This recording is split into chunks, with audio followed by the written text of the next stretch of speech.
In defiance of direct orders from our city's chief of police, today city news cameras were rolling as we found Toronto cops still wearing their union-issued ball caps, even though they were ordered to switch back to their standard-issued caps by 6 a.m. today.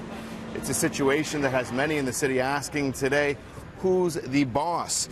Now, officers have been staging this job action pretty much all summer. The first phase was refusing to race from call to call. As you just saw, the second phase is wearing these TPA hats while on the job. Now today, the Toronto Police Association issued this letter to its members telling them to ignore the chief's orders. We spoke with one retired Toronto cop today who says this is a clear test of Mark Saunders' authority as chief of police. It's a direct challenge to the chief, the mayor, city council, and all of Torontonians to basically say, look, we as the association think that we are in a crisis when it comes to their manpower, with calls of service, with the operators taking the calls. This case could be different for Chief Saunders. How he reacts to this, the association going forward with its members not to don the uniform of the day hat, but do the baseball cap, it'll be a test of not just his authority, but his leadership and where he stands. Though Tim Burrows says this job action is a day late and $1 short, as many of these issues have been on the table for more than a year.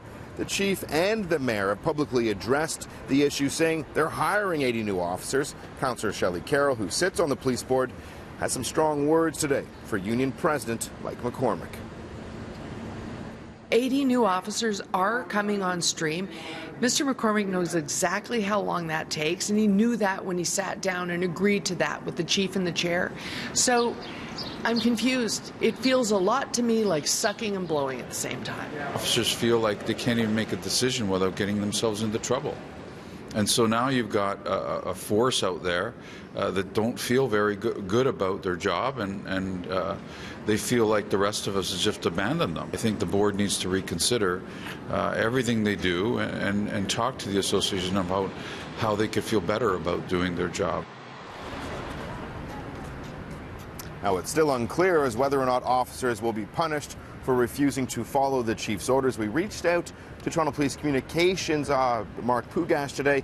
All he would say is no comment.